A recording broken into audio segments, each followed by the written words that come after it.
আচ্ছা, আইসক্রিম পছন্দ করেন কে কে? সরি, আসলে প্রশ্নটা বোধহয় ভুল হয়ে গেছে। প্রশ্নটা হবে আইসক্রিম পছন্দ করে না এমন মানুষ কি কেউ আছে? আবার কিছু কিছু মানুষ আছে এক্কেবারে এক্সট্রিম পর্যায়ের আইসক্রিম লাভার। গরম তো আছেই, শীতের সময়ও তারা আইসক্রিম দেখলে নিজেকে নিয়ন্ত্রণ করতে পারেন না। আমিও কিন্তু তাদেরই দলে। আর ইদানিং তো এই জিনিসটার প্রতি ভালোবাসা আরও বেড়ে গেছে, কারণ শুধুমাত্র টাকা খরচ করে মনের তৃপ্তি নয়, এই আইসক্রিম স্টিক দিয়ে চমৎকারভাবে ঘরকেও সাজাতে পারি আমরা। আর আমার মতো এরকম কিপটা মানুষের জন্য এর থেকে সুখবর আর কী হতে পারে বলেন?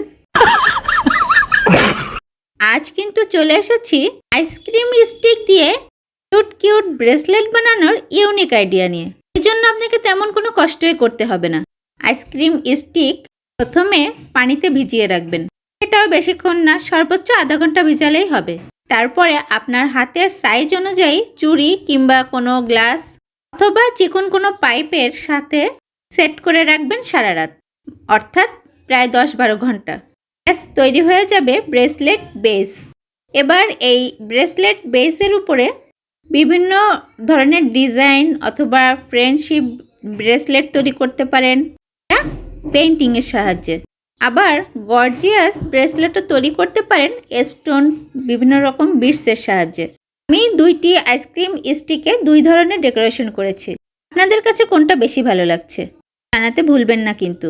আর আইডিয়াটা ভালো লাগলে বাসায় অবশ্যই ট্রাই করবেন। অনেক অনেক ভালো থাকবেন সবাই, আর আমার প্রতি অনেক অনেক দোয়া রাখবেন। আল্লাহ হাফেজ।